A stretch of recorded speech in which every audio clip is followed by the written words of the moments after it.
noches. El día de hoy vamos a continuar con el curso sobre el registro de propiedad vehicular y vamos a tratar el tema de las transferencias vehiculares. Bueno, el tema de hoy día son las transferencias de propiedad vehicular. Lo primero que debemos decir es que la presentación de las actas de transferencia es una presentación cautiva. En primer lugar, vayamos un poco por qué es que se dio que ahora las transferencias, bueno, ya de hace unos cuantos años, bastantes años diría yo, se hacen las transferencias de vehículos en mérito de instrumento público y por qué es la obligatoriedad de que estas actas sean presentadas por el notario o sus dependientes. Como ustedes deben saber, antes las transferencias de vehículos se realizaban en mérito a documentos privados con firma legalizada, ¿no? En las cuales solo se emitía un ejemplar que se lo llevaba el comprador. Ese tipo de documentos que tenían acceso al registro, habían muchos de esos documentos que tenían firmas falsificadas de los notarios, ¿no? Siempre algunos notarios se tenía que estar consultando constantemente las firmas, contestaban que eran falsos y todos esos títulos eran tachados y se remitían a la gerencia legal para que se haga pues la denuncia correspondiente. Entonces, ante el gran número de falsificaciones, se optó por cambiar el instrumento, el documento que daba mérito a las transferencias y se decidió que sea por un instrumento público, ¿no? Es un instrumento que da garantía, también el notario tiene la matriz en caso de que al comprador se le pierda el documento, ya no se quedaba pues desvalido y sin tener la forma de cómo recuperar ese documento, volver a buscar al vendedor de la época. Entonces, si por A o B ahora al parte notarial se le traspapela, se pierde, se deteriora, pues el notario tiene la matriz y se podría expedir un nuevo parte, ¿no? Entonces, eso es una gran ventaja. Y además, que se presente ahora por el notario o sus dependientes, también es una garantía de que los documentos que están ingresando no son falsos, ¿no? Pero de todas maneras se ha dado el caso que sí se han falsificado algunas veces algunas actas, pero la cantidad de falsificaciones actualmente ha disminuido bastante, ¿no? Son muy pocas las actas, diría yo, que son falsas, pero también se da este caso. Entonces, regresando al tema, por eso es que actualmente la presentación de las actas de transferencia es cautiva, es decir, lo tiene que presentar el notario o su dependiente. Y además, debo mencionar de que no procede que se presenten dos actas juntas de diferentes notarios, ¿no? Lo ha recogido el reglamento actual, porque esto no estaba en los reglamentos anteriores. Sí ha habido el caso en que se presentaban varias actas, 2 o 3 actas, cada una de diferente notario.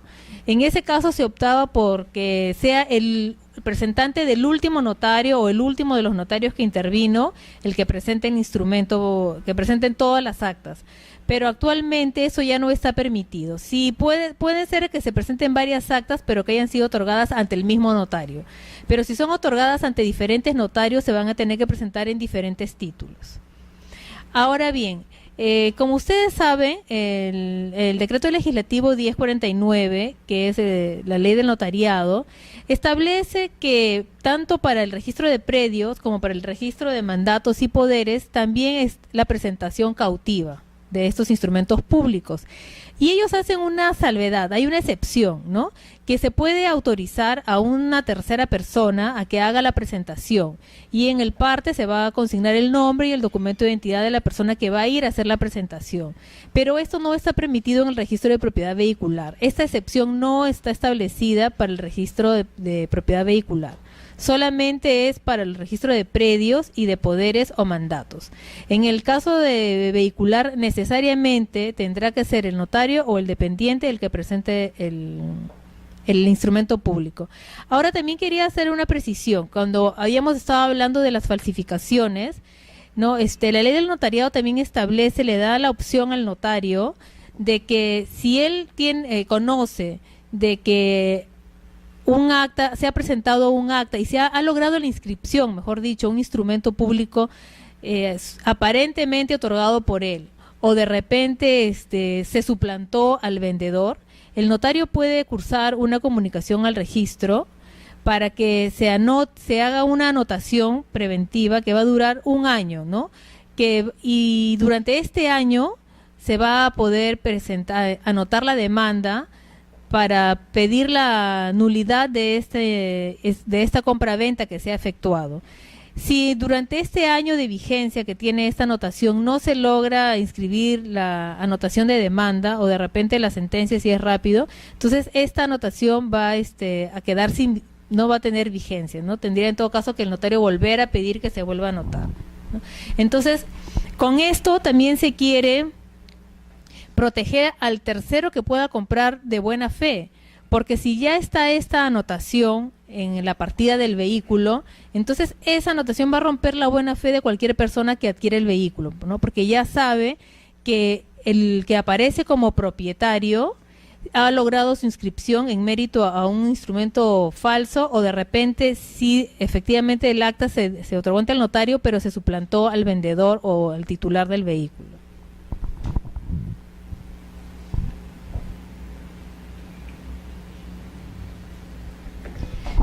Como ustedes saben, en el caso de los bienes muebles, con la tradición se otorga la transferencia. Entonces, obviamente el registrador no va a verificar que se ha efectuado, si se efectuó o no se efectuó la tradición del bien. Entonces, con el otorgamiento del acta se presume que ya se efectuó la tradición. Ahora, si en el acta se dijera que no se ha realizado la tradición del bien, no se podrá inscribir la transferencia hasta que no se aclare en otro instrumento que ya se hizo entrega del bien al comprador.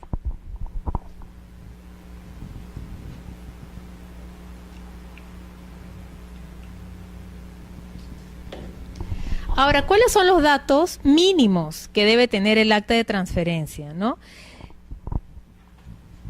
Debe señalar cuál es el acto jurídico mediante el cual se transfiere el bien. Puede ser compraventa, donación, de repente permuta, dación en pago, cualquier tipo de acto jurídico que origine la transferencia. Por lo general, como yo les había comentado, la mayoría de transferencias se dan por compras-ventas, ¿no? Es el grueso de transferencias que se inscriben es en mérito de la compra-venta. También se debe indicar la placa única nacional de rodaje, ¿no?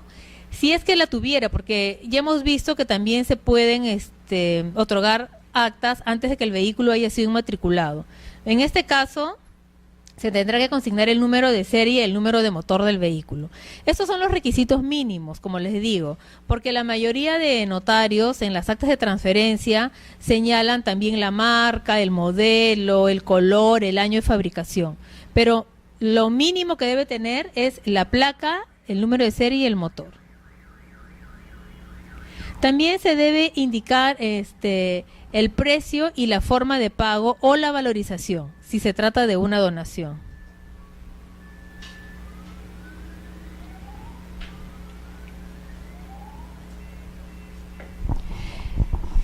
En las compras, en la transferencia de los vehículos, si los compradores son una sociedad conyugal, no es obligatorio que ambas personas firmen el acta. Basta con que firme uno de los cónyuges y simplemente consignará el nombre y el documento de identidad del otro cónyuge, ¿no? Esto es para el momento de adquirirlo, no es necesario que firmen ambos. Ahora vamos a tratar la transferencia por compra-venta. Como ya les había señalado, esta es la transferencia más común que se da en el registro de propiedad vehicular. Se tiene que indicar el precio y la forma de pago. También les debo señalar, como ya habíamos estado viendo, que existe la obligación de indicar el medio de pago utilizado, ¿no? Tienen que tener eso en cuenta. Si el vehículo ha costado $1,000 o más, o 3.500 soles o más, se tiene que indicar cuál es el medio de pago utilizado. Ahora, ¿qué pasa si se realiza la compra del vehículo y el pago se hace con un cheque de gerencia, ¿no? Se tiene que dejar constancia de que la entrega de este cheque produce efectos cancelatorios. Si no se dijera esto, se tendrá que consignar en todo caso como que el precio no ha sido cancelado, ¿no? Salvo que lo aclaren en mediante otra acta que el precio está totalmente cancelado con la recepción del cheque de gerencia.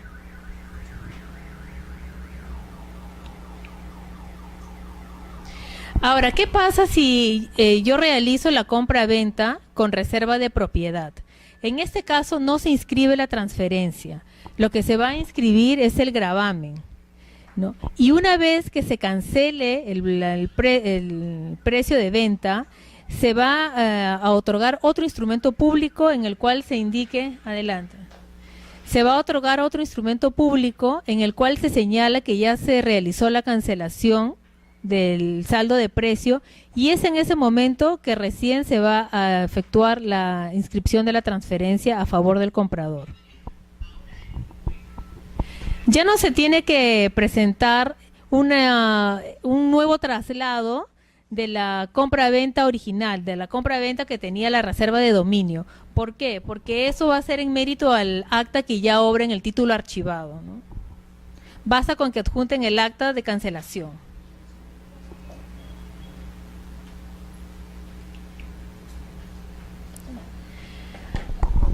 Otra de las transferencias que también vienen con bastante frecuencia es la transferencia por donación, ¿no? Y acá lo que se tiene que tener presente siempre es que se debe señalar en el acta la valorización del bien. Eso no deben olvidarlo, ¿no? Muchas veces no señalan cuál es el valor del bien, pero eso tiene que estar obligatoriamente consignado en el acta. Y de ser el caso, pues se tendrán que indicar cuáles son las cargas que tiene que satisfacer el donatario, ¿no? Pero realmente en todo este tiempo no he visto yo ningún acta de transferencia por donación donde establezcan cuáles son las cargas que tenga que satisfacer el donatario. Simplemente está la donación, la valorización, bueno, y las características del vehículo, ¿no?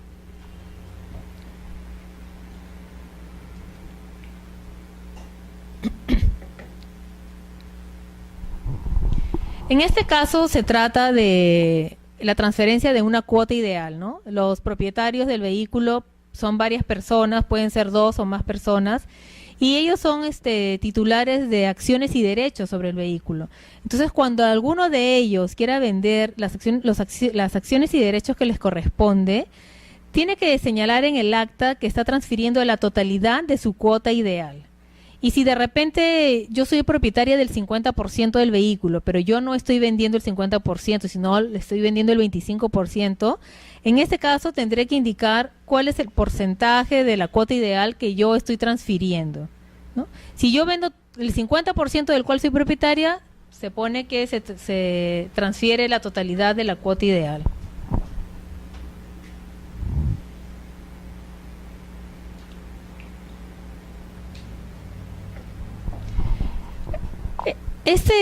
Vamos a tratar sobre la transferencia por anticipo de legítima. En este caso lo que se tiene que acreditar es la condición de heredero forzoso, ¿no? Ya sea que se presente la copia certificada de la partida de nacimiento o de repente esta partida ha sido insertada en el instrumento público, ¿no?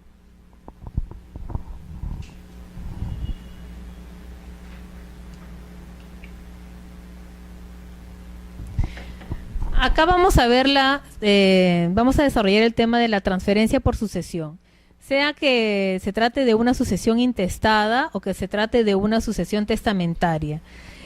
Lo primero que tiene que verificarse es que la sucesión esté inscrita, ¿no?, en el registro de personas naturales. También se tiene que acompañar copia certificada notarialmente o autenticada por el fedatario de los documentos de identidad de los herederos, ¿no? Pero hay otra opción, de repente no todos están acá en el país o de repente no todos están en la misma ciudad y es difícil que se acompañe la copia del DNI de todos. También se puede presentar la solicitud con la firma legalizada de uno de los herederos, donde él va a señalar cuáles son los documentos de identidad de los demás herederos. Ahora, en muchos casos se indica el estado civil, pero si por alguna salvedad no se señalara el estado civil, eso no sería materia de observación, porque como todos saben, al momento de adquirir por sucesión intestada se adquiere como bien propio, ¿no? Entonces no interesa en este caso si el heredero es casado, soltero, viudo, divorciado, porque va a ser un bien propio de todas maneras.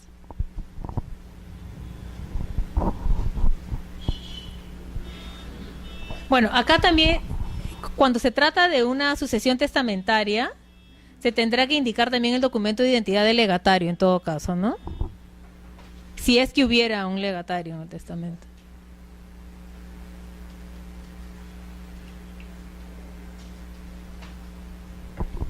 Ahora vamos a tratar sobre el tema de las transferencias por fenecimiento de la sociedad de gananciales.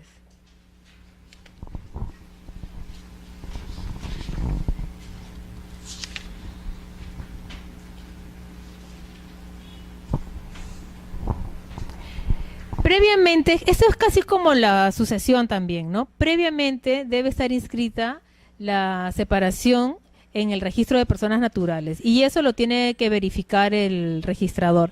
En el caso de la sucesión, me había olvidado de indicarles que se tiene que señalar en cuál es la partida y en qué oficina registral está inscrita la sucesión, ¿no? Igual acá, en el caso de la separación de patrimonios también se debe indicar cuál es el número de la partida y en qué oficina registral está. Basta con esos datos y simplemente el registrador verificará la partida. Y de ser el caso, de ser necesario, digamos, en el caso de una sucesión testamentaria, el registrador solicitará el título archivado del registro de testamentos, ¿no? Ahora, volviendo al tema de la transferencia por fenecimiento de la sociedad de gananciales, como ya les había dicho, previamente debe estar inscrito en el registro de personas naturales y se tiene que acompañar el documento que contiene la liquidación del patrimonio de la sociedad y además que se adjudica el bien. Puede ser de que el vehículo se adjudique a uno de los cónyuges o puede ser de que ambos cónyuges queden como copropietarios, ¿no? Con el 50% del vehículo cada uno.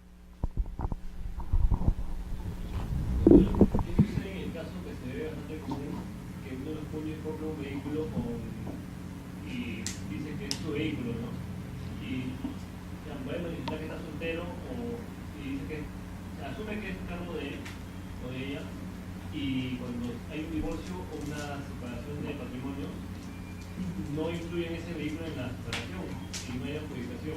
El vehículo sigue siendo los dos en partes alícuotas. Sí, exactamente. El vehículo sigue perteneciendo a ambos. Si no hubo una liquidación respecto del vehículo, entonces va a ser de los dos. Y cuando quieran transferirlo, van a tener que firmar los dos.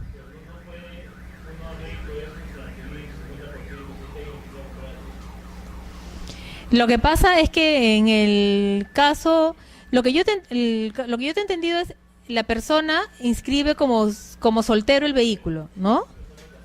Estando casado. Entonces,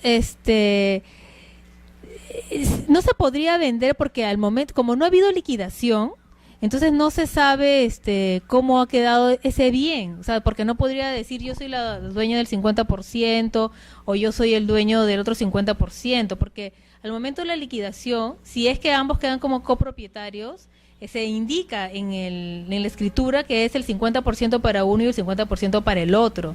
Pero si yo no he indicado eso, entonces yo no puedo venir a decir yo te vendo mi 50% porque ni siquiera yo me he adjudicado el 50%. Claro, o sea, no se sabe cuánto. De repente él va a decir yo te vendo el 70%, yo tengo el 70% del vehículo. ¿Cómo saberlo si él no ha habido la liquidación del vehículo? Entonces en ese caso tienen que intervenir los dos, ¿no? Y algo que yo les quería indicar en el caso que la persona compró y señaló que era soltero, fue al notario, su DNI está soltero, él declara que es soltero, pero en realidad era casado, ¿no? Y el otro cónyuge después se entera de que había comprado el vehículo y él no aparece como propietario. Entonces se puede pedir la rectificación de la titularidad a favor de la sociedad conyugal. En este caso basta con que se presente copia certificada del acta de matrimonio y en todo caso si en el acta de matrimonio no figura el documento de identidad del otro cónyuge, tendría que acompañar una copia legalizada de su documento de identidad, ¿no? Para poderse consignar ese dato.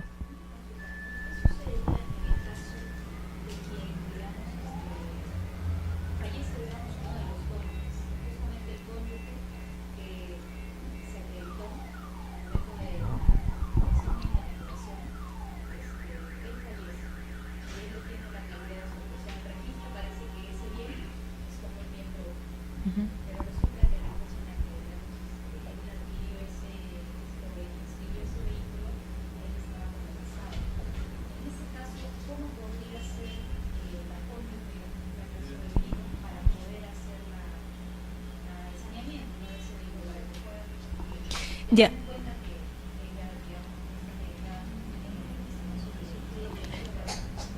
Mira, cuando se hace la rectificación en el registro de propiedad vehicular, no se requiere que intervengan ambos cónyuges. O sea, basta que el cónyuge que no, de repente, la señora que no había sido consignada como propietaria, ¿no? Basta que ella acuda al registro con la copia certificada de su partida de matrimonio, ¿no?, y su DNI para acreditar cuál es el documento de identidad, y es suficiente con la intervención de ella.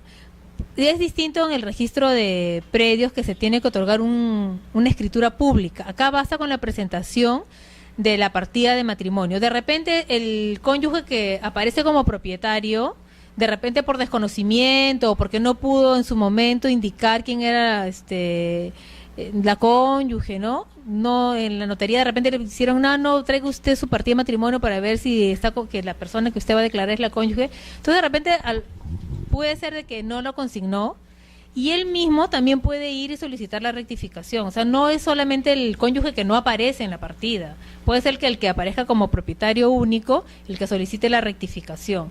En el caso de la señora que tú dices de que enviudó y no aparece ella como propietaria, simplemente va con el acta de matrimonio y se va a verificar que al momento de que se adquirió el vehículo, ella estaba casada, por lo tanto ese es un bien social, y simplemente se consigna así. Primero tendría que hacer en este caso la rectificación de la calidad de bien, ya después con eso Ya se inscribiría la sucesión en todo caso, ¿no? Ahora, lo que sí me ha pasado algunas veces, que no son muchas, es de que estando el bien inscrito a nombre de uno de los cónyuges, viene el otro cónyuge solicitando que se inscriba el vehículo a favor de la sociedad conyugal. Pero cuando se verifica la partida, resulta que a la fecha de la celebración, cuando compró el vehículo, todavía no se había casado, ¿no? O sea, ya a veces las personas de repente por desconocimiento pensarán de que como yo ya estoy casada, ese vehículo también es mío. Pero no, eso me habrá pasado una o dos veces, donde el cónyuge pedía que se le incorpore como propietario, pero ¿qué pasaba? De que al momento que compró era soltero, ¿no? O sea, si bien es cierto, en la actualidad ya eran casados, cuando compró el vehículo era soltero, por lo tanto ahí no correspondía consignar como un bien social este vehículo, ¿no?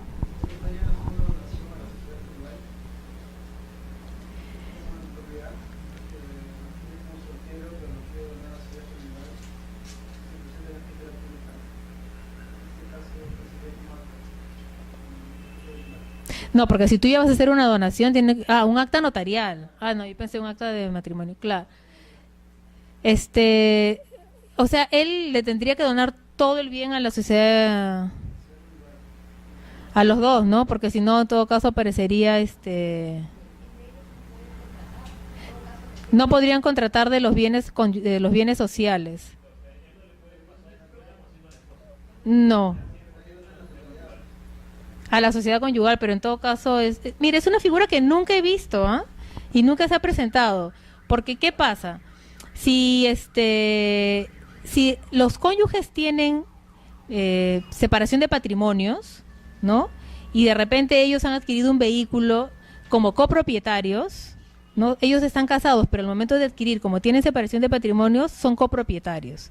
Entonces, en este caso, cualquiera de los dos le puede donar, vender o transferirle con cualquier título el porcentaje que tiene, porque como no es un bien de la sociedad de gananciales, sí se puede contratar en este caso.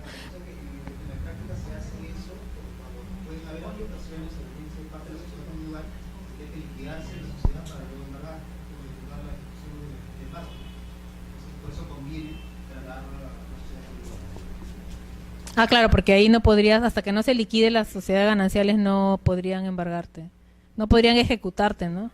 Claro.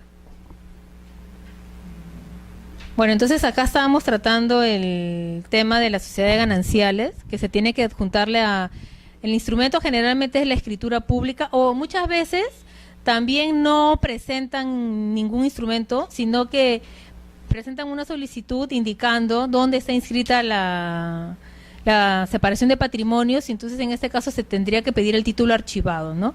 Si la separación de patrimonios está inscrita en Lima, no hay ningún problema, o sea, es rápido tener el título archivado. El problema es cuando a veces señalan que está en provincia, ¿no? Entonces eso es un poco más engorroso porque hay que solicitar vía correo que te manden el título archivado. Entonces, a veces yo creo que más práctico para los usuarios en este caso sería que te traigan un nuevo traslado de la escritura pública, ¿no? Si el notario está acá en Lima, digamos, sería mucho más práctico que se solicite el título archivado, pero sí podrías darse el caso que a mí me ha tocado que no te adjuntan el instrumento, simplemente se remiten al título archivado de que está en el registro de personas naturales. Y con los testamentos también pasa lo mismo, ¿eh? O sea, algunos te adjuntan el testamento y otros simplemente, la mayoría simplemente hace mención a la partida y al registro, a la oficina registrada donde está inscrito.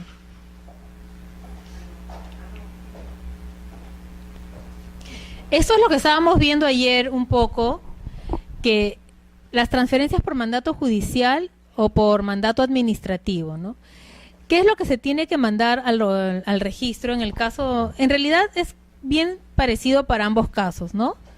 Se tiene que enviar el oficio, la resolución que declara o constituye el derecho y la sentencia que lo declara consentida o ejecutoriada, ¿no? Y los actuados pertinentes que señale el juez.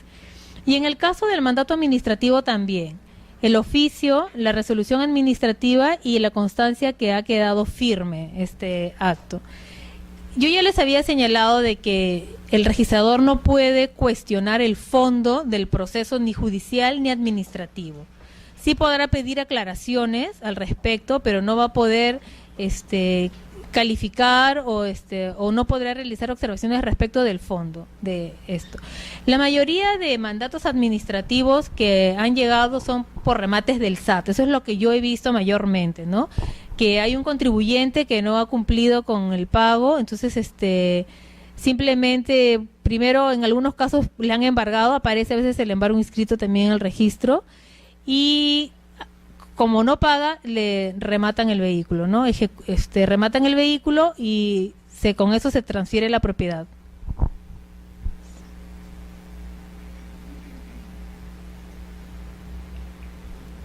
Ahora, esta es una figura nueva en este reglamento de propiedad vehicular.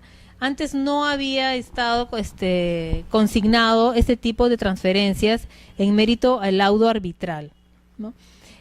Y acá hay algo bien importante, ¿no? Cuando salió esta norma del laudo, se presentaba, simplemente lo que se acompañaba era la copia certificada del laudo, ¿no? Entonces, a veces no se podía saber si era verdadero o no era verdadero, si las partes realmente se habían sometido a este arbitraje o no. Entonces, lo que se ha recogido en ese reglamento, que es de gran ayuda, es que no solamente se tiene que presentar la copia certificada del laudo, sino que además tiene que tener la constancia de la notificación, sino que además se tiene que acompañar la copia certificada notarialmente del convenio arbitral. ¿Para qué? Para poder verificar que las partes se sometieron al arbitraje, ¿no? Porque a lo mejor de repente uno de ellos nunca se sometió al arbitraje y trajeron pues un laudo arbitral, y como tampoco el registrador puede calificar sobre el fondo, entonces a veces no se podía tener la certeza de que realmente la otra parte se había sometido a este proceso arbitral. Entonces esto de acá realmente da una gran ayuda, porque entonces al momento de traer este convenio, que tiene que ser en copia legalizada por notario, se puede verificar que las partes se han sometido a este procedimiento arbitral. El arbitraje puede ser un arbitraje institucional o un arbitraje ad hoc. Cualquiera de los dos se pueden traer las actas, los laudos.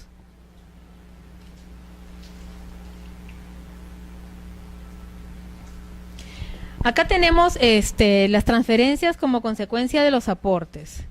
De repente alguien que va a constituir una sociedad aporta uno o varios vehículos a esta sociedad. Entonces, en este caso lo que se tiene que traer es la escritura pública, el parte, ¿no?, de la escritura pública de constitución o tal vez de aumento de capital, ¿no? Y tiene que constar la intervención del titular, porque ¿qué pasaba? Muchas veces en la escritura pública de constitución o de aporte constaba que, sobre todo, eso se daba en el aumento de capital, ¿no? En el acta de la Junta General se veía que intervenía el titular del vehículo, es más, a veces intervenía hasta el cónyuge, daba su conformidad a que el cónyuge aporte el vehículo, y todo eso estaba contenido en el acta de la Junta General de Accionistas que se insertaba en la escritura pública. Pero al momento que se otorgaba la escritura pública, no concurrían los propietarios del vehículo, simplemente concurría el gerente o de repente el presidente del directorio, ¿no? Entonces esto era materia de observaciones, porque si bien ellos ya habían dado su consentimiento en el momento que se celebró la Junta General de Accionistas, también tienen que intervenir al momento de otorgar el instrumento público, ¿no? Entonces en la escritura pública intervendrá el gerente en representación de la sociedad, pero además tendrá que intervenir el titular del vehículo, que puede ser de repente el mismo gerente, puede ser un director o simplemente un accionista, y si es casado, tendrá que intervenir el cónyuge también en el otorgamiento de esta escritura pública. Ahora, previamente a la inscripción en el registro de personas jurídicas, se tiene que efectuar la inscripción en el registro de propiedad vehicular. Mientras que no esté inscrito este vehículo a favor de la sociedad, no procederá a inscribirse ni la constitución ni el aumento de capital. Es más, muchos de estos títulos llegan, primero han presentado la constitución, digamos, o primero han presentado el aumento de capital. ¿Y qué pasa? Que son materia de observación en el registro de personas jurídicas y dicen que previamente se inscriba en el registro de propiedad vehicular.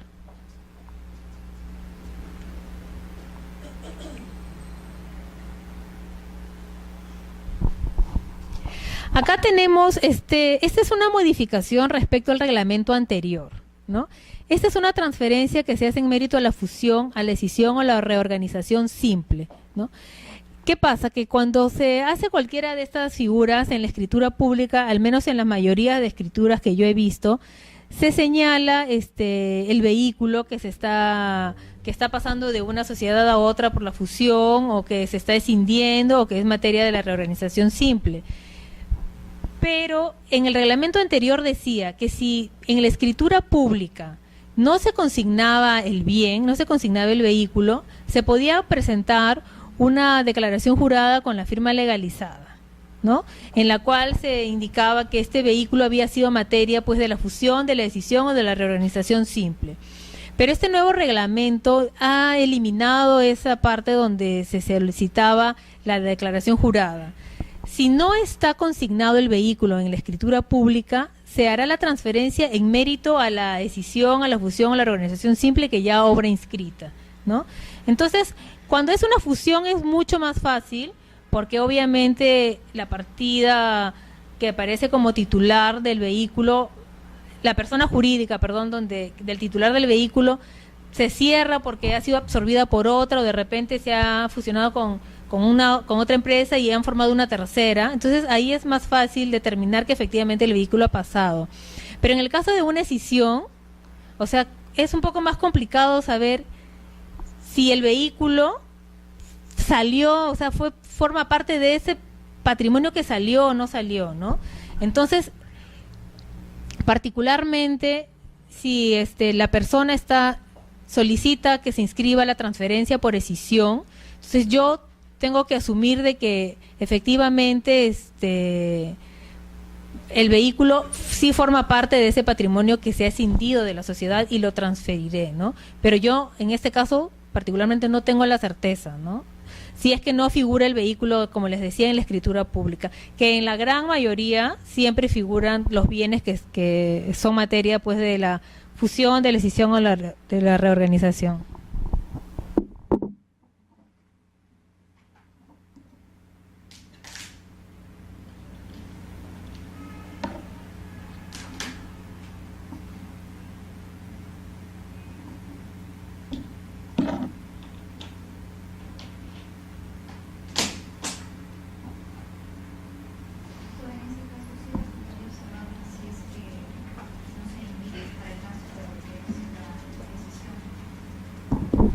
No, porque el reglamento dice que si no figura en la escritura, se va a inscribir la transferencia en mérito de la decisión que ya obra inscrita en el registro de personas jurídicas. Se presume, claro, ¿no? Ahora, en estos casos también algunas personas presentan la escritura pública, pero si no presentaran la escritura pública, uno tendría que solicitar el título archivado, en el registro de personas jurídicas, ¿no? Pero la mayoría siempre presenta la escritura pública, el parte notarial de la escritura pública.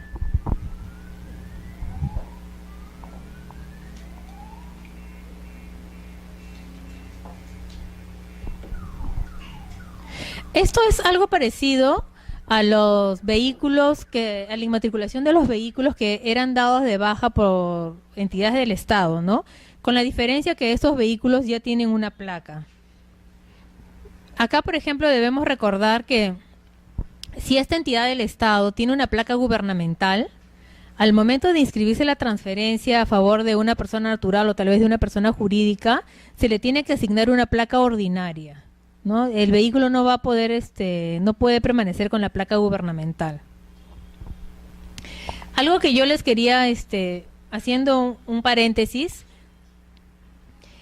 como ya habíamos estado conversando respecto de las nuevas placas de rodaje, muchos vehículos, pues, sobre todo los que ya tienen, ya están inscritos, tienen la placa antigua, ¿no? Entonces, al momento que se realiza la transferencia, todo aquel vehículo que tenga la placa antigua y va a inscribirse la transferencia, obligatoriamente se va a reemplacar, ¿no?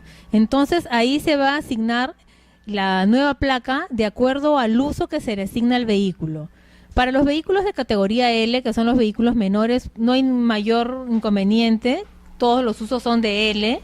Para los vehículos de categoría N, que son transporte de mercancías, también todo el uso que se les va a dar a ese tipo de vehículos es de transporte de mercancía.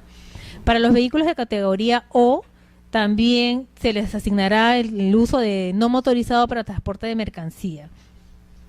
Ahora, lo que sí tiene que tener en cuenta es que tratándose de vehículos de la categoría M, que son para el transporte de personas, si no se acredita, si no se acompaña a la transferencia el documento que habilita el vehículo en el servicio de transporte público, el registrador le va a asignar el uso particular, ¿no? Puede ser de que realmente la persona, el vehículo, sea un taxi o sea un vehículo destinado al transporte urbano, interurbano o interprovincial.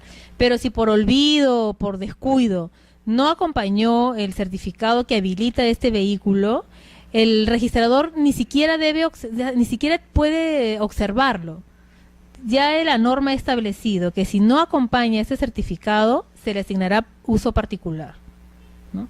Ya después tendrá que hacer una actualización de uso si es que realmente su uso era de servicio público, ¿no?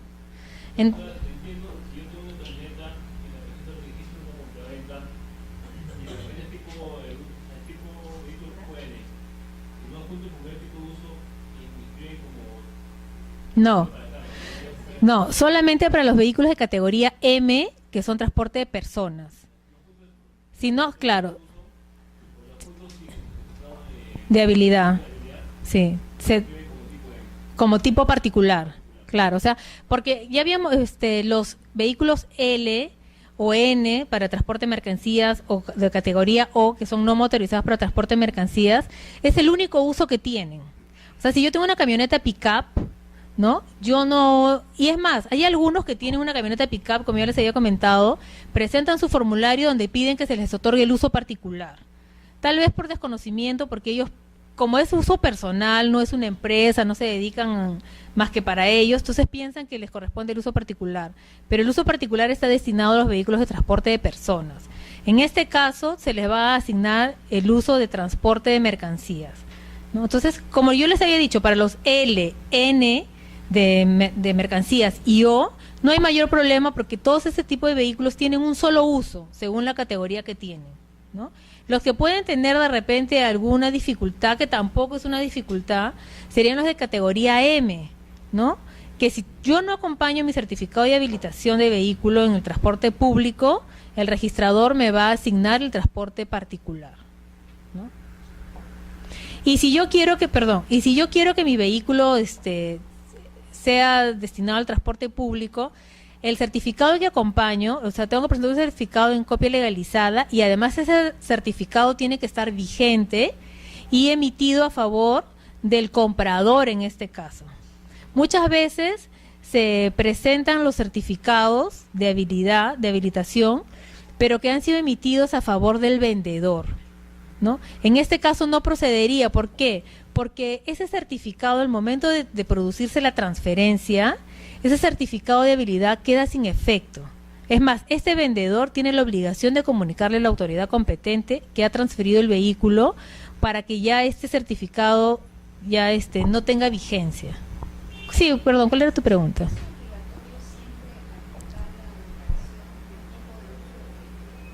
No. Ese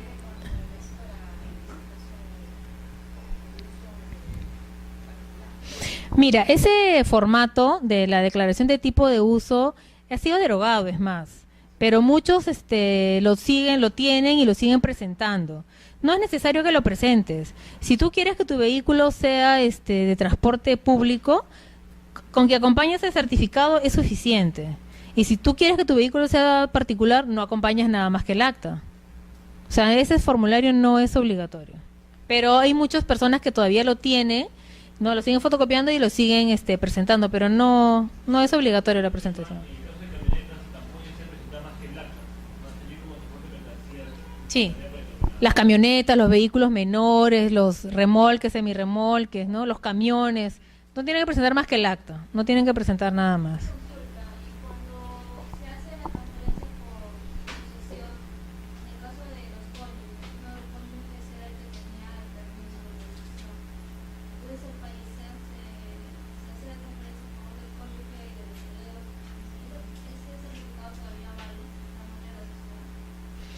Mira, yo cuando en algunos certificados que no son de Lima, yo he visto que se consigna el nombre de ambos cónyuges.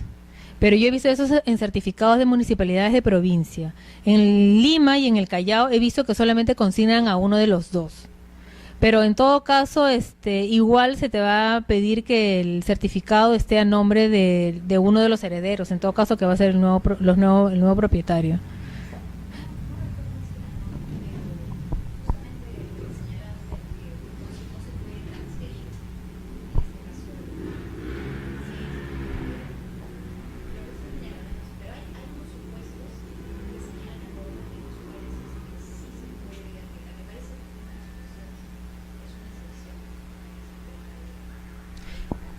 Claro, porque es el reglamento de administración de transportes, es el que señala que la habilitación se otorga a la persona y que es intransferible, ¿no? Y si y que el propietario al momento de vender el vehículo tiene la obligación de comunicar esta transferencia para que este certificado quede sin efecto. Es más, dentro del reglamento de administración de transportes también se señala que la habilitación es al vehículo. O sea, acá hay como un doble candado. O sea, es al vehículo y a la persona. ¿Por qué? Porque se ha dado el caso a veces de que se presentan resoluciones donde habilitan a una persona, sea natural o jurídica, para el servicio, lo que yo he visto, ¿no? Para el servicio de transporte escolar. Pero no dicen qué vehículo van a dar ese servicio. Entonces, venían pidiendo el reemplacamiento de un vehículo para transporte escolar. Bueno, en realidad el transporte escolar es una forma especial de transporte. No existe una placa de transporte escolar tampoco, ¿no? Es dependiendo la categoría que sea el vehículo, se les dará tal vez de taxi si es que es un vehículo M1 o uno urbano-interurbano si es un vehículo M2. Y se les deja la constancia que está destinado al transporte escolar, porque es una forma especial de transporte. Entonces, en el reglamento de administración de transporte hay un artículo que establece que la habilitación es para el vehículo, ¿no? Y hay otro que también señala que es hacia la persona. Entonces, ahí es donde viene la exigencia, que esta habilitación no solamente debe indicar a la persona, sino también debe indicar la placa del vehículo, ¿no? Para saber cuál es el vehículo que va a dar ese servicio público, ¿no? Entonces, Y también haciendo otra precisión, en el caso que quien vende o remate el vehículo sea una municipalidad que tiene un vehículo de emergencia, ¿no? Puede ser un vehículo menor, puede ser un auto o tal vez esas camionetas pick-up que ahora se utilizan para serenazgo. Si tiene placa de emergencia y venden a una persona natural o jurídica, también se tiene que hacer el cambio de placa a una placa ordinaria. No puede quedar como placa de emergencia, ¿no? O viceversa. Tal vez alguna municipalidad compró algún vehículo, ya sea que lo van a destinar para serenazgo o no. Entonces, al momento que ese vehículo tiene una placa ordinaria, al momento que se hace la transferencia, se le va a asignar una placa especial, ¿no? Si es la municipalidad, puede ser gubernamental o puede ser de emergencia, según a dónde va a ir destinado este vehículo. Entonces, regresando al tema, vamos a ver la transferencia por subasta pública y venta directa de bienes del Estado, ¿no? Lo primero que se tiene que acompañar es el oficio que va dirigido al registro de propiedad vehicular, ¿no? La resolución administrativa que aprueba la baja del vehículo de la entidad estatal. También acompañará la resolución administrativa que autoriza la venta por subasta pública o la venta directa, ¿no? Sea cualquiera de las dos modalidades por las cuales ha optado. Acompañará el acta de subasta pública o el acta de adjudicación cuando ha sido una venta directa. Y obviamente tiene que acompañar la póliza de adjudicación o el comprobante de pago. En estos casos también tienen que tener en cuenta que se debe verificar el monto por el cual ha sido el vehículo adjudicado o ha sido vendido. Porque si supera el monto de la obligación para utilizar medio de pago, tendrán que acompañar la declaración jurada del medio de pago también. En el caso de las actas de transferencia, en realidad no hay mayor problema, porque todos los notarios hacen dejan constancia del medio de pago utilizado. Tal vez en algunos casos no se han presentado, pero por lo general siempre ha sido por un error al momento del traslado, ¿no? Sobre todo la mayoría de actas que yo he visto son transcritas, ¿no? Hay algunas que son copias certificadas, pero la mayoría son transcritas. Entonces, a veces ha habido algún error al momento de la transcripción y por eso es de que se subsana con un acta aclaratorio, ¿no?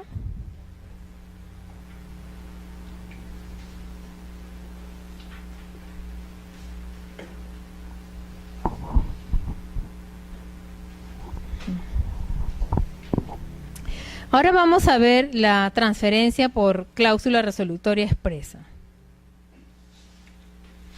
Acá hay dos actas en realidad, ¿no?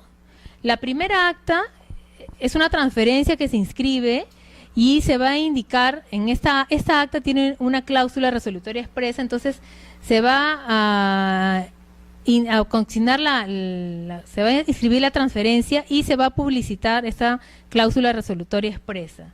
Ahora, ¿qué pasa cuando ya está inscrito esta transferencia y cuando se ha publicitado el acta de resolutoria expresa y se va, la persona afectada quiere adjudicarse el vehículo, entonces presentará una nueva acta, ¿no?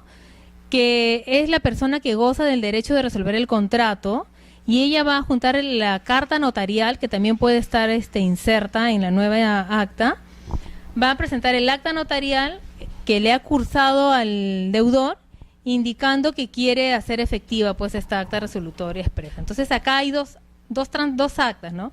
La primera, que es cuando se inscribió la transferencia con esta cláusula que se tiene que publicitar, y la segunda es cuando ya hace ejercicio de esta cláusula resolutoria expresa, ¿no? Vamos a continuar.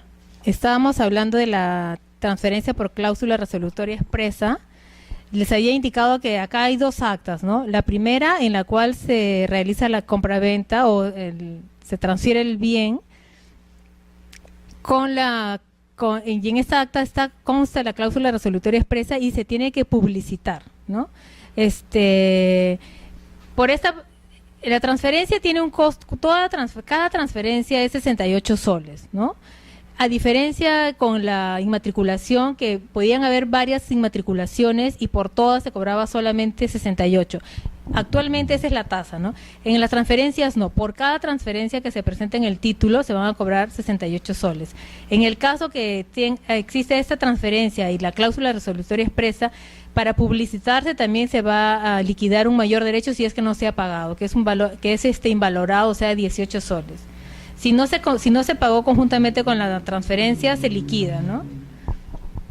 Y luego la persona que está, que goza del derecho de realizar, efectuar esta cláusula, mandará una nueva acta, insertándose o acompañando la carta notarial que le envió al deudor, donde señala que va a hacer uso de esta cláusula.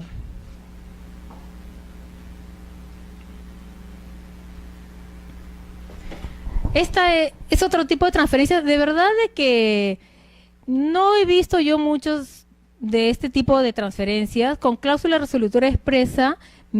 He tenido pocas, pero que alguien hace uso de la cláusula resolutoria expresa no he visto ningún caso, de verdad. No es muy común. Como ya les había comentado, el común denominador de las transferencias es por compra de ventas, ¿no? Entonces, ese es otro tipo que nunca me ha tocado, nunca lo he visto yo en todo el tiempo que tengo el registro. No sé si alguien ha visto un tipo de estas transferencias en particular, yo no he visto ninguna. Pero cuando se va a hacer la transferencia por resolución de pleno derecho, se acompaña al acta de transferencia la parte que se siente perjudicada con el incumplimiento, adjunta la carta notarial donde requiere que el cumplimiento de lo que se ha establecido, y que tiene la persona que tiene que ejecutar este cumplimiento tiene 15 días para hacerlo. La fecha del acta tiene que ser posterior al vencimiento del plazo. No pueden traer un acta antes del vencimiento de los 15 días, digamos, ¿no?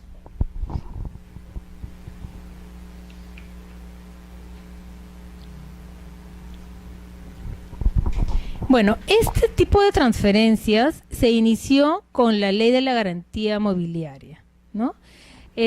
Antes no existía, recién a partir del 2006 que se da la ley de la garantía mobiliaria y que comienza a funcionar el registro mobiliario de contratos, es que se produce este tipo de transferencias. ¿Qué pasaba? De que se quiere agilizar un poco la adjudicación de los bienes por alguna creencia, ¿no? Porque antes a veces se tenía que recurrir al Poder Judicial y podía resultar pues muy engorroso recuperar el bien, ¿no? O ejecutar en todo caso la creencia. Entonces, en este caso, cuando se constituye una garantía mobiliaria, tanto el deudor como el acreedor van a nombrar un representante, ¿no? Y este representante es el que se va a encargar de ejecutar la garantía en caso de incumplimiento. Ya no se requiere que en esa transferencia no se requiere que participe el titular del vehículo. Es más, no participa el titular del vehículo. El que participa en este caso es el representante que fue nombrado por el deudor y por el acreedor.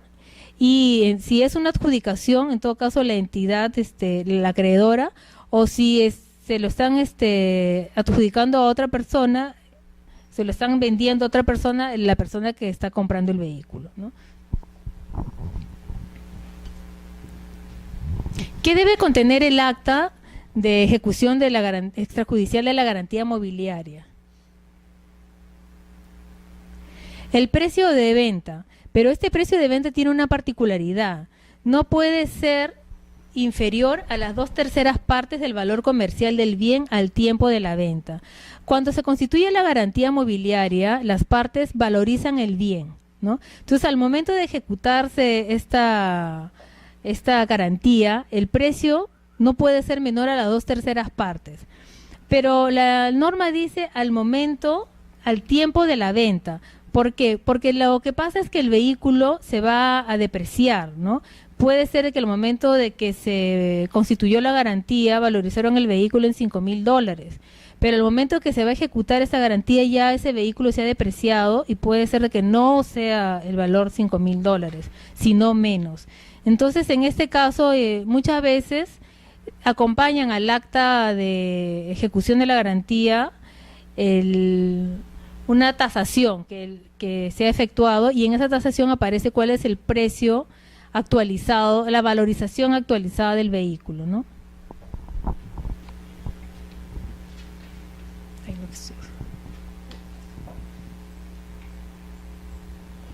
¿Qué otra cosa debe contener el acta por el cual se está ejecutando extrajudicialmente la garantía? Se tiene que indicar que se ha cumplido con consignar a la orden del juez especializado en lo civil los importes señalados en el numeral 4 del artículo 47. Esto es, si el vehículo tenía afectaciones que eran anteriores a la garantía, entonces se tendrá que, del dinero que se ha obtenido de esta ejecución, se tendrá que consignar al juez para todo lo que se ha obtenido se consignará al juez, ¿no? Para las otras afectaciones anteriores. Si sobrara algo, entonces se lo quedará pues el acreedor. Ahora, ¿qué pasa si tiene afectaciones posteriores a la constitución de la garantía? El saldo que quede será consignado. O sea, primero se va a cobrar el acreedor. Si queda un saldo, entonces ese saldo se consignará al juez. ¿Me dejé entender? Bien. Y además se tiene que dejar constancia en el acta que se han cumplido con los requisitos del artículo 47 y 53 de la ley. Esto se refiere a que ¿por qué son dos artículos? Uno es cuando se adjudica al acreedor y el otro es cuando se vende a un tercero, ¿no? Entonces, y uno de parte de estos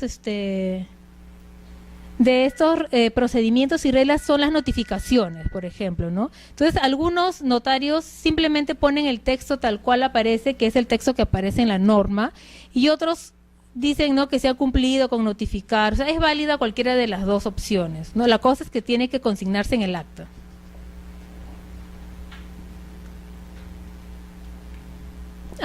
Y algo que le quería señalar es, al momento que se realiza la transferencia por ejecución del extrajudicial de la garantía, también se levanta la garantía que dio mérito a esta ejecución, ¿no? Entonces el registrador de transferencias liquidará para poder levantar esta garantía que está inscrita. ¿Perdón?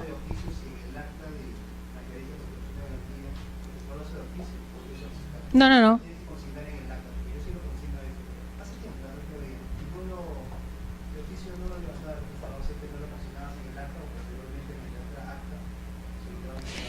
Mira, al comienzo cuando se dio este tipo de transferencias, el registrador de transferencias no levantaba la garantía porque consideraba de que eso se tenía que levantar en el registro mobiliario de contratos, ¿no? Pero actualmente se tiene, al momento de que se inscribe la transferencia, también se tiene que inscribir la cancelación de la garantía. Obviamente que la mayoría presenta el acta y paga por el derecho de la transferencia, ¿no? Obviamente el registrador tendrá que hacer una liquidación, ¿no?, del monto para poder levantar la garantía.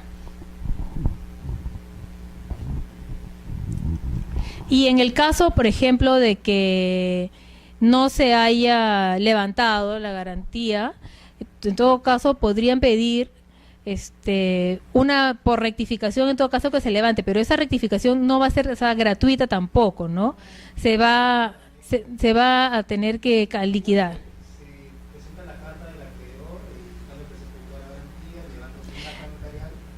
No, pero no, eso lo hacías, eso si tú vas al RMC, pero suponte que tú presentaste tu acta en transferencia, ¿no? Entonces el registrador te tiene que escribir el acta, la transferencia, y cancelar la garantía también, ¿no? Pero ¿qué pasa? Que de repente el registrador se olvidó de liquidar y no te canceló la garantía, inscribió solamente la transferencia. Entonces tú, en mérito al acta de transferencia de ejecución de la garantía, vas a pedir que te levanten esa garantía. Y obviamente el registrador te va a tener que liquidar, ¿no? Si es que tú ya no has pagado los derechos, ¿no? Porque hay muchas personas que ya saben cómo pueden ir a una preliquidación y ahí le van a decir cuánto es lo que tienen que pagar. Entonces ya lo puedes pagar desde el comienzo o también lo puedes pagar después. Incluso algunas transferencias pueden ya entrar cancelando la transferencia y la cancelación de la garantía también, ¿no? Ujú. Claro, sí.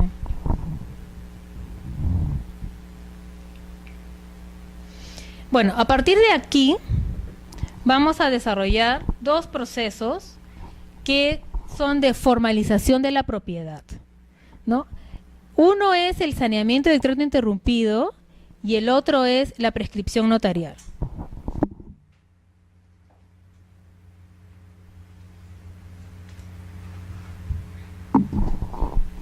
Uno se va a seguir ante el notario, la prescripción notarial se va a seguir ante el notario y el saneamiento de tracto interrumpido se va a seguir en el registro. Vamos a empezar desarrollando el saneamiento de tracto interrumpido. Este es un procedimiento que cuando recién salió la norma tuvo mucha acogida. Se presentaron muchos casos de saneamiento. Actualmente lo que prima es la prescripción notarial, ¿no? Lo que pasa es de que me parece que el saneamiento es un procedimiento un poco más engorroso tal vez que la prescripción notarial. Por eso es que ahora la mayoría de personas que regularizan la propiedad lo hacen a través de la prescripción notarial, ¿no?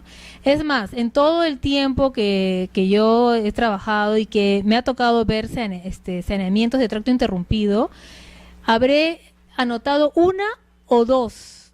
Habré hecho una o dos anotaciones preventivas y no he hecho ninguna definitiva, ¿no? En todo este tiempo. Actualmente ya no es un procedimiento que tenga mucha acogida en los usuarios, pero igual está consignado en el reglamento y está vigente, ¿no? Entonces vamos a empezar por ahí. ¿En qué caso se aplica el saneamiento de tracto interrumpido? Hay dos supuestos. En primer lugar, antes que nada, cuando uno va a hacer el saneamiento de tracto interrumpido, no tiene que venir la propiedad directamente del titular. O sea, por lo menos tienen que haber dos transferencias que uno tenga que regularizar, ¿no? En cambio, en la prescripción yo voy contra el titular registral. En el saneamiento tiene que existir por lo menos dos transferencias para regularizar. Y hay dos supuestos. Uno es la cadena ininterrumpida de transferencias que constan en documentos privados de fecha cierta. Y la otra es cuando no es posible acreditar una o más transferencias anterior a la del último adquirente, ¿no? Ahora, ¿cuáles son considerados documentos de fecha cierta? Obviamente, pues un documento privado que ha sido legalizado ante el notario o ante el juez, ¿no? También de repente si es que ese documento se presentó en algún expediente judicial o administrativo, ¿no? De repente yo tengo mi contrato y yo lo presenté en algún procedimiento judicial o administrativo, entonces está la constancia, ahí hay una fecha, ¿no? El haber ingresado en ese expediente me da una fecha cierta de ingreso, entonces eso también se considera para este procedimiento de saneamiento un documento de fecha cierta. Y otro es que de repente yo tengo la constancia de que lo ingresé al notario, ¿no? Tengo mi constancia de la minuta que yo presenté al notario, eso también se considera como un documento de fecha cierta, pero de los casos que yo he visto, la mayoría traía pues contratos de compra-venta con firma legalizada por notario.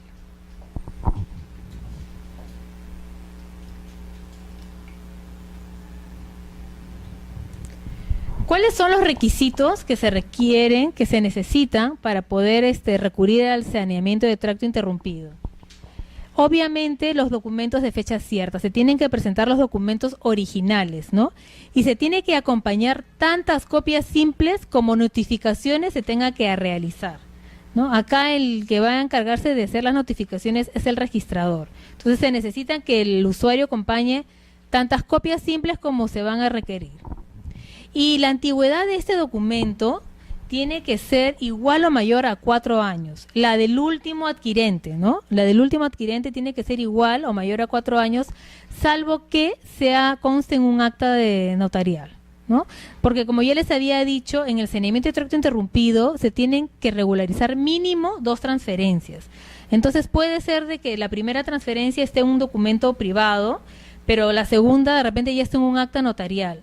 Si está en un acta notarial, no tengo la obligatoriedad de que ese instrumento tenga una antigüedad de 4 años. Pero si el último documento es un documento privado, sí tiene que tener una antigüedad de 4 años para poder acceder a regularizar la propiedad por saneamiento.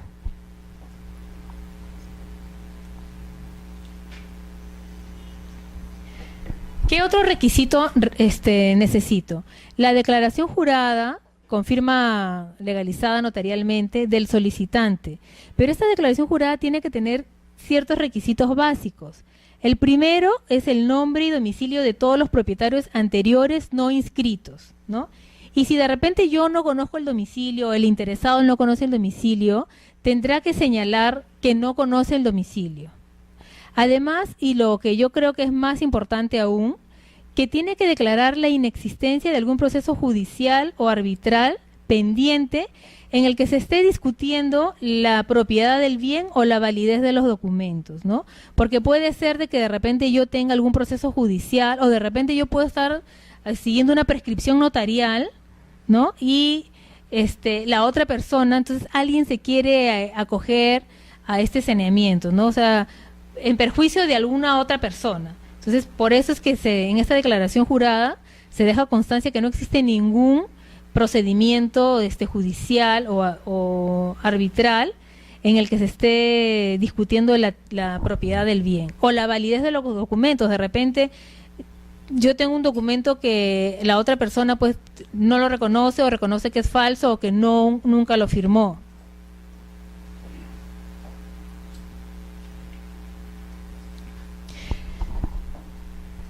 Un último requisito es el comprobante de los derechos registrales y el certificado del gravamen policial, ¿no?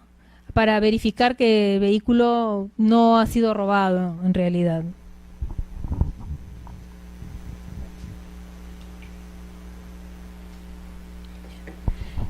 Ahora, como habíamos visto, el saneamiento tenía 2 supuestos. Uno en el que yo tengo toda la cadena de transferencias y otro en el cual me falta, no puedo acreditar una o más transferencias, ¿no? Entonces, si yo estoy en el supuesto de que no puedo acreditar una o más transferencias, tendré que adicionar a los documentos que ya me han pedido, tendré que adicionar estos, que es, tengo que acreditar la posesión por un plazo igual o mayor a los 4 años, o en todo caso, tendré que presentar la declaración jurada con la firma legalizada de los transferentes o sus herederos, reconociendo las transferencias efectuadas, ¿no? ¿Qué pasa si yo tenía el contrato de compra-venta y se me perdió, ¿no? Pero yo puedo ubicar a la persona que me vendió. Obviamente ya no voy a hacer un documento otra vez de compra-venta y mucho menos ponerle fecha anterior. Pero esa persona me puede otorgar una declaración jurada en la cual va a decir que sí, que reconoce que en tal fecha, ¿no? En tal año le vendió el vehículo a tal persona, ¿no? Eso es con firma legalizada. Y además, si adjuntan esta declaración jurada, tendría que acompañar tantas copias simples como se requieran para ser notificado también, ¿no? Ahora, si yo puedo acreditar la posesión, ¿y cómo puedo yo acreditar la posesión? Tengo que presentar por lo menos 2 de estos documentos que voy a mencionar para acreditar la posesión. Uno que es obligatorio, de todas maneras, es el SOAT. El SOAT es obligatorio, ¿no? También podré presentar multas, de repente tengo comprobantes de pago de las reparaciones del vehículo, ¿no? O tal vez tengo puedo presentar también un acta de constatación notarial, ¿no? Que el notario deje constancia de que yo tengo la posesión del vehículo. Y otra que es que vendría a ser lo más común o de repente lo más fácil tal vez, es la declaración de testigos, no menos de 3 ni más de 6 personas que sean mayores a 25 años. Entonces yo puedo presentar cualquiera de estas 2 y una de esas de todas maneras tiene que ser el SOAT. El SOAT tiene que estar obligatoriamente el nombre de quien quiera publicar el vehículo. Sí. También es importante que se compra el SOAT y entrega la tarjeta y el SOAT copia el nombre de la tarjeta. Ahí está perdiendo un año. Claro, mira, incluso puedes presentar el contrato del SOA también. O sea, el certificado o el contrato, cualquiera de los dos, ¿no? Y es obligatorio. O sea, no hay, yo no podría, es más, yo podría presentar de repente la declaración de los testigos, tengo la constancia notarial, que yo tengo la posesión del bien, tengo las multas, ¿no? Pero si no tengo el SOAT, no voy a poder acreditar la posesión, ¿no? O sea, necesariamente el SOAT tengo que acompañarlo obligatoriamente.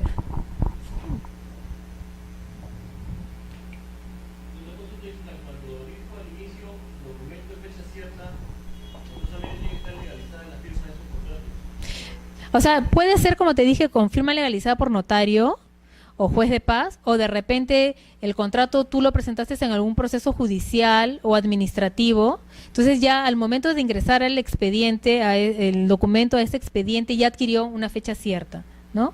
O tal vez de repente yo tenía una minuta, entonces yo lo presenté en la notaría y nunca se elevó a instrumento público, pero ingresó. Entonces eso también ya le da el valor de fecha cierta a ese documento.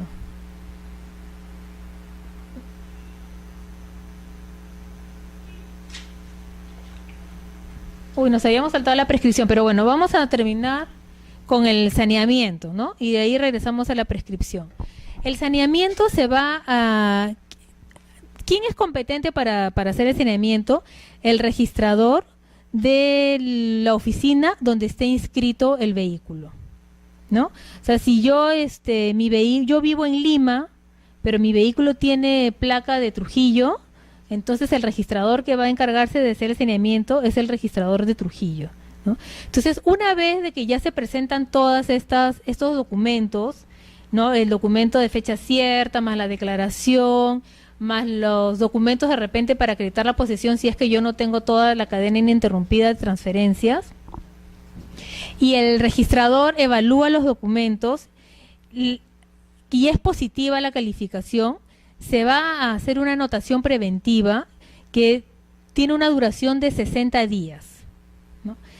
Y luego se va a notificar a todos los que han intervenido en los contratos. También se va a notificar al notario o al juez de paz que legalizó las firmas, ¿no?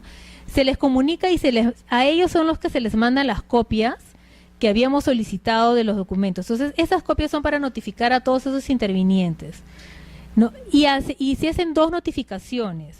Una al domicilio que el solicitante indicó en la declaración jurada, ¿no? O de repente al titular se le notifica al domicilio que aparece en el registro, ¿no? Cuando adquirió su propiedad. Y además se notifica al domicilio que aparece en RENIEC. O sea, a cada persona se le va a hacer dos notificaciones. En algunos casos coincide el domicilio que aparece en la RENIEC con el domicilio que han declarado, pero la mayoría de veces que yo he visto son domicilios diferentes, ¿no? Entonces se notifica tanto al domicilio que declaran y al de RENIEC. Y también, por ejemplo, en el supuesto que habíamos dicho de que yo presento la declaración jurada porque no puedo acreditar la posesión, el transferente me puede ratificar que me vendió, o de repente los herederos también, ¿no? Ellos saben de que su papá o su mamá o de repente el hermano o el hijo vendió el vehículo y se lo vendió a una persona, hacen esa declaración jurada y entonces a estas personas que hacen la declaración jurada, donde reconocen que en determinada fecha se transfirió el vehículo, también se les tiene que notificar, ¿no? Entonces se les va a notificar el documento en el cual han intervenido. Como ya les había dicho, en el saneamiento son 2 transferencias como mínimo que deben regularizar. Entonces, al que intervino en la primera transferencia, se le notificará de ese contrato. No se le va a mandar el segundo contrato porque él no tiene intervención ahí. A los que intervinieron en la segunda transferencia, se les notificará la segunda transferencia, ¿no? Al juez, de repente son 2 notarios diferentes, el notario del primer contrato es uno y el notario del segundo contrato es otro, entonces a cada notario se le va a notificar del contrato en el que intervino. Una vez que se hace en esta anotación preventiva, se le entrega también al usuario un oficio para que él haga la publicación en el peruano, ¿no? Esta publicación corre por cuenta del usuario, simplemente el registrador le va a entregar el oficio, ¿no? Y todas estas, el costo de estas notificaciones que se tienen que hacer también corren por cuenta del usuario. Una vez que ya se ha determinado cuántas notificaciones se hacen, el registrador efectuará una liquidación, ¿no? Para poder enviar las notificaciones.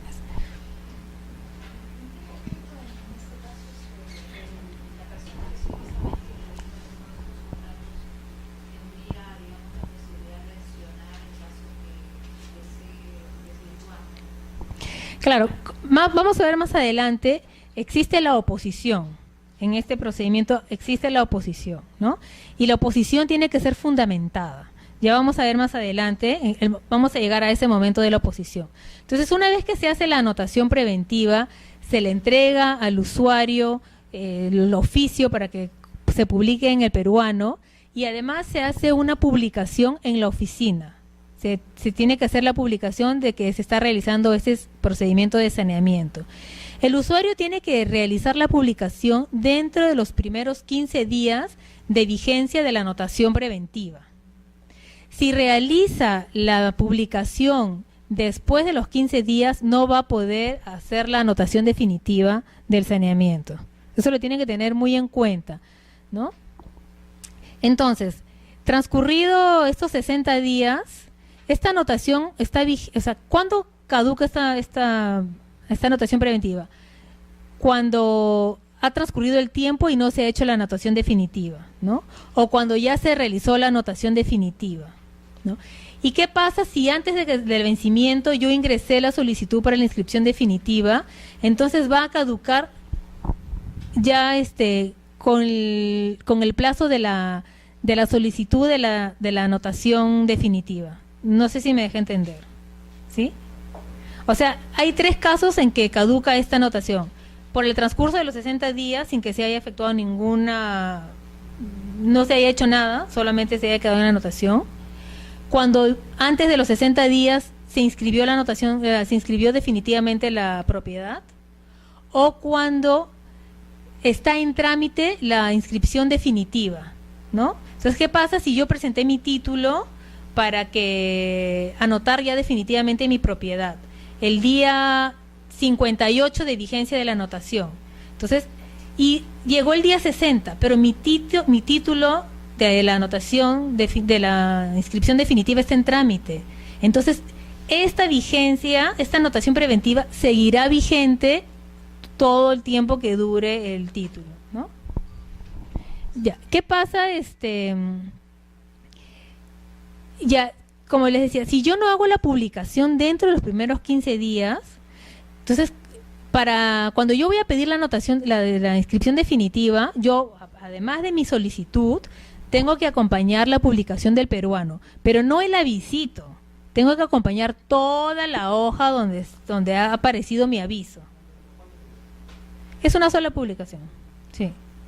Entonces, yo acompaño toda la hoja. Si el registrador verifica que la publicación se efectuó después de los primeros 15 días, le va a decir que no procede la inscripción definitiva.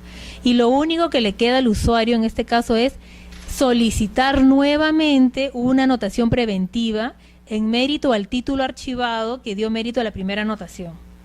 Yo eso sí he visto, ¿no? Que habiendo ya una anotación preventiva, han pedido una nueva anotación preventiva, pero en mérito del título archivado. ¿Por qué? ¿Qué pasa si nunca logro yo anotar definitivamente mi propiedad? Tampoco es que yo le diga, bueno, señor registrador, como yo no puedo inscribir mi propiedad, devuélveme mis contratos originales. Eso tampoco se puede, porque esos documentos ya forman parte del archivo registral. Entonces esos documentos se van a quedar en el archivo definitivamente, ¿no? Ahora, si de repente hay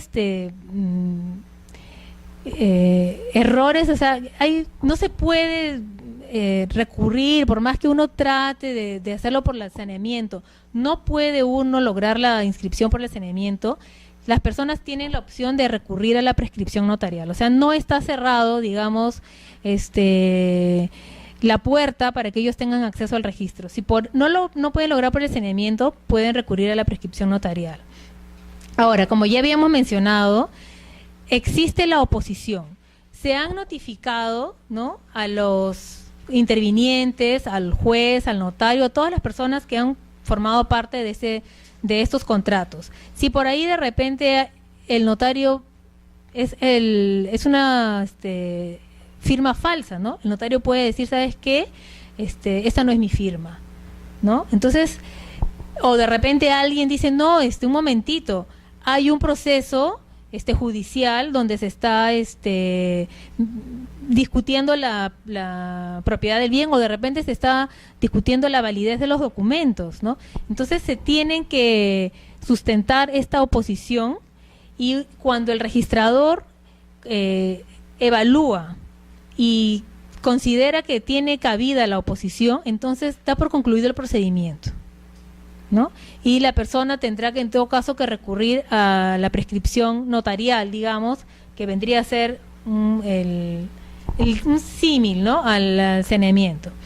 Ahora sí, vamos a desarrollar la prescripción adquisitiva. No sé si tengan alguna pregunta respecto al saneamiento. La oposición tiene que ser sustentada de manera válida. Sí.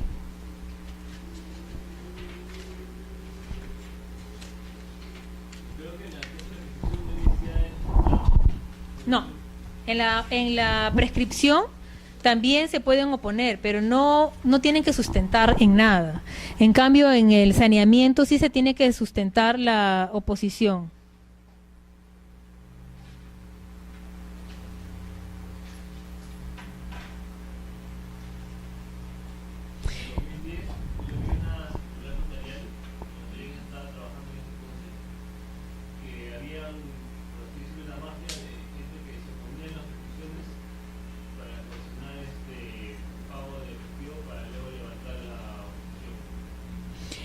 Claro, pero cuando en la prescripción se presenta la oposición, el notario también ya, ¿no? O sea, ya no continúa el proceso, y en todo caso tendría el interesado la vía judicial para accionar, ¿no? Otro supuesto también para sustentar la oposición es que de repente existe otra transferencia que no ha sido considerada, ¿no? Como yo les dije, en el saneamiento mínimo se tienen que regularizar 2 transferencias. Pero ¿qué pasa si existe una tercera transferencia? ¿Qué pasa si el solicitante no es el último propietario, ¿no? ¿Qué pasa si hay otra persona que tampoco nunca se preocupó de regularizar su transferencia? Entonces también es válida esta oposición. Yo les había dicho que se notifica el domicilio, pero si por alguna cosa no se puede, no llega, se ha dado el caso de que cuando han llevado la notificación la persona ya no vive ahí, entonces simplemente te devuelve el courier, te devuelve la notificación. Para eso está la publicación en el peruano, ¿no? Si es que alguna notificación no se ha podido realizar personalmente, entonces está la publicación del peruano, que se presume que la persona que puede verse afectada en su derecho tuvo la opción de ver la publicación, ¿no? Ahora sí vamos a tratar el tema de la prescripción. El tema de la prescripción notarial es otro de los procedimientos que está destinado a regularizar la propiedad. En este caso no se necesita un mínimo de transferencias a regularizar. Yo puedo haber adquirido directamente del titular registral y puedo solicitar la prescripción ante el notario. Entonces, la prescripción notarial se sigue en el notario del domicilio del que está prescribiendo. En cambio, en el saneamiento habíamos visto que es el registrador competente, es el registrador de la oficina donde está inscrito el vehículo. En el mismo ejemplo, ¿no? Un vehículo, yo vivo en Lima, pero mi vehículo tiene placa de Trujillo. Si yo recurro al saneamiento, tengo que ir al registrador de Trujillo para que él conozca el procedimiento. Si yo opto por la prescripción, como yo vivo en Lima, acudiré a un notario de Lima para que él haga el procedimiento de la prescripción notarial, ¿no? Lo que llega al registro es el acta notarial, y esta acta notarial tiene que estar insertada en esta acta los avisos, el acta de presencia y algunos instrumentos que el notario considere pertinentes. El acta de presencia necesariamente tiene que indicar las características del vehículo, Además, se tiene que señalar que el vehículo no ha sido robado y que la persona que está solicitando la prescripción se encuentra en posesión pacífica y pública del vehículo. Para la prescripción notarial se requiere también la declaración de testigos, casi parecida al saneamiento. Igual, no menos de 3 ni más de 6 testigos mayores de 25 años. Cuando se presenta la solicitud al notario, esta solicitud no solamente tiene que estar firmada por el abogado y por la persona que solicita la prescripción, también tiene que estar firmada por los testigos, ¿no? Y con la solicitud de la prescripción se realiza la anotación preventiva, ¿no? El notario manda una constancia y manda la copia certificada de la solicitud y se hace la anotación preventiva de corresponder. ¿Por qué digo de corresponder? Porque como habíamos visto el día de ayer, también se pueden inmatricular vehículos menores por prescripción notarial. Pero en el caso de la inmatriculación no existe una partida abierta para ese vehículo. Y entonces no procede que se abra una partida para hacer la anotación preventiva de esta prescripción. Solamente será la anotación preventiva en aquellos vehículos que ya tienen placa, ¿no? Entonces se hace esta anotación preventiva. Ahora, ¿qué pasa? Uy, se fue la luz. Los espíritus chocarreros. Bueno, ya. ¿Qué pasa si no se hizo la anotación preventiva de la prescripción notarial?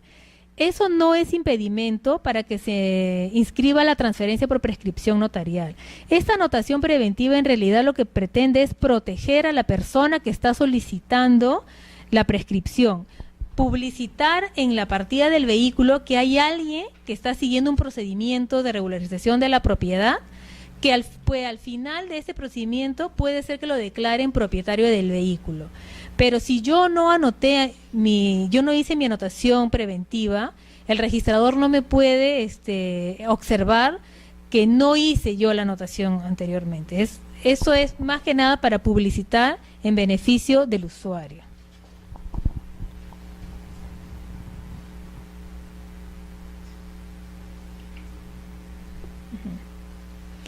Como ya habíamos dicho, la prescripción notarial para el caso de transferencias es para todo tipo de vehículos que tiene placa SUNAR, que está inmatriculado, sea para vehículos menores, livianos o pesados, a diferencia con la inmatriculación que solo procede para vehículos menores. Y si el vehículo es adquirido durante la vigencia de la sociedad de gananciales, de la sociedad conyugal, se presume que el vehículo es un bien social, ¿no?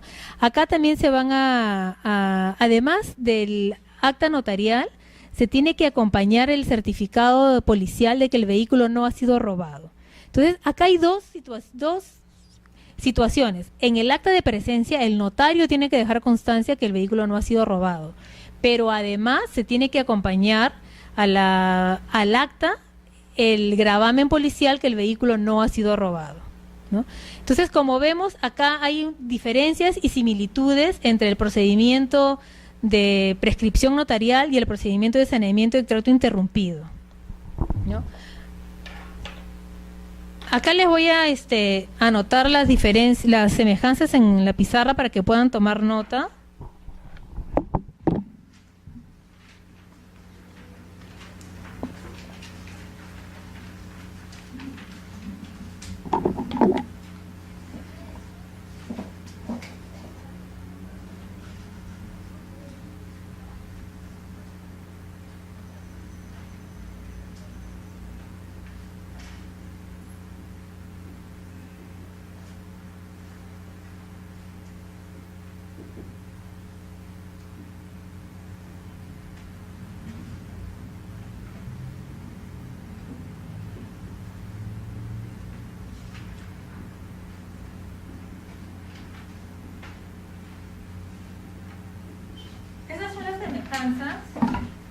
Estas son las semejanzas entre el procedimiento de prescripción notarial y el saneamiento.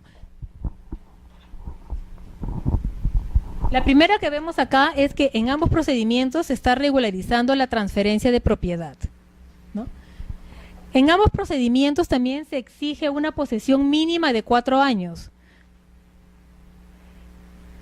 también existe la declaración de testigos, que en los dos procedimientos es igual, no menos de 3 ni más de 6 personas mayores de 25 años. Y se realizan publicaciones, ¿no? El notario hace publicaciones en el aviso para la prescripción notarial y el registrador también le entrega al usuario el oficio para que él se encargue de llevarlo al peruano y se haga la publicación. Ahora, ¿cuáles serían las diferencias que se encuentran en estos dos procedimientos? El saneamiento, mediante el saneamiento no se pueden inmatricular vehículos de ninguna clase, ¿no? Sin embargo, la prescripción notarial permite que se inmatriculen vehículos, pero solo menores. Eso lo tienen que tener muy presente, ¿no? Otra diferencia es de que en la prescripción notarial, quien es competente es el notario del domicilio del solicitante. En cambio, en el saneamiento, el competente es el registrador de la oficina donde está inmatriculado el vehículo. Una diferencia también que le había dicho desde el comienzo es que el saneamiento se requiere de regularizar mínimo 2 transferencias. Yo no puedo, si yo soy directamente el adquirente del titular, yo no puedo recurrir al saneamiento. Tengo que tener un mínimo de 2 transferencias que debo regularizar. En cambio, en la prescripción, no hay un mínimo de transferencias. Yo puedo prescribir el vehículo contra el mismo titular o puede haber toda una cadena de transferencias antes de que, desde el titular hasta mi persona pueden haber varias transferencias, ¿no? No hay un mínimo de transferencias. En el saneamiento, como ya habíamos señalado, la oposición tiene que ser sustentada, ¿no? Y el registrador va a evaluar si esta oposición tiene acogida o no. No es que yo presento mi oposición y el registrador la va a hacer valer y va a concluir el procedimiento. El registrador va a evaluar la oposición presentada. En cambio, la prescripción notarial no. Basta con que la persona se oponga al procedimiento de prescripción sin ningún sustento, el notario dará por concluido el procedimiento de prescripción. Y otra diferencia es que en el saneamiento yo hago publicaciones en la oficina registral, ¿no? En la oficina registral se va a publicar que se está realizando el saneamiento de tal vehículo. En cambio, en la prescripción notarial, la publicación no se hace en la oficina, sino se hace en la página web. Y otra, algo muy importante que yo les quería señalar es que para el momento de que el notario en la prescripción notarial ya va a extender esta acta, tienen que haber transcurrido 25 días hábiles desde la última publicación. Entonces, como ya hemos visto en la prescripción notarial, hay publicación en el peruano y hay o en el diario que se encarga de hacer las publicaciones judiciales, y también hay publicación en la página web de la SUNARP. O sea, el notario tiene que comunicar a la SUNARP para que se cuelgue en la página web este procedimiento de prescripción. Entonces, los 25 días hábiles se tienen que contar desde la última publicación. Muchas veces los notarios cuentan los días del aviso del periódico, pero no cuentan la fecha de publicación que aparece en la página web. En la página web aparece la placa y aparece la fecha en que se ha subido esa información. Entonces, dependiendo del caso, puede ser que la última publicación sea el peruano, el periódico, o puede ser que la última publicación sea la página web, ¿no? Respecto del saneamiento, no hay ninguna jurisprudencia de observancia obligatoria. Respecto de la prescripción notarial, sí, como ya hemos visto lo del estado civil, ¿no? Que si se adquiere durante la vigencia de la sociedad conyugal se presume que es un bien social. También está en cuanto a la prescripción, el hecho de que el registrador no puede cuestionar el fondo del procedimiento, ¿no? Y creo que había otra más sobre la prescripción. Obviamente que no se pueden inmatricular vehículos livianos y pesados, ¿no? En cambio, respecto al saneamiento, no hay ninguna jurisprudencia de observancia obligatoria. Hay resoluciones, pero no hay no son precedentes de observancia obligatoria. No sé si tengan alguna pregunta. Sí, se hace la publicación en el periódico y en la página web. Sí, una sola vez. Acá tenía yo unas resoluciones respecto al saneamiento que quería compartir con ustedes.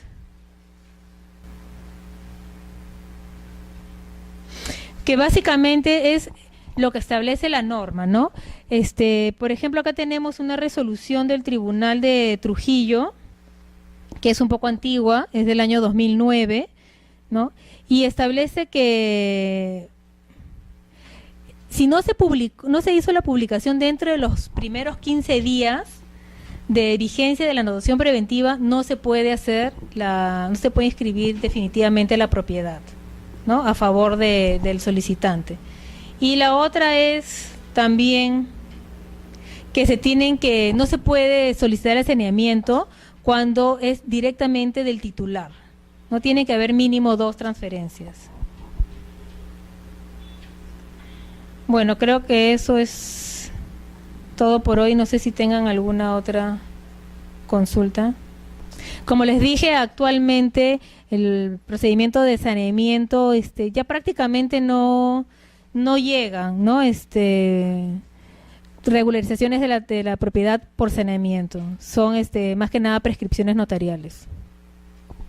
Bueno, muchas gracias.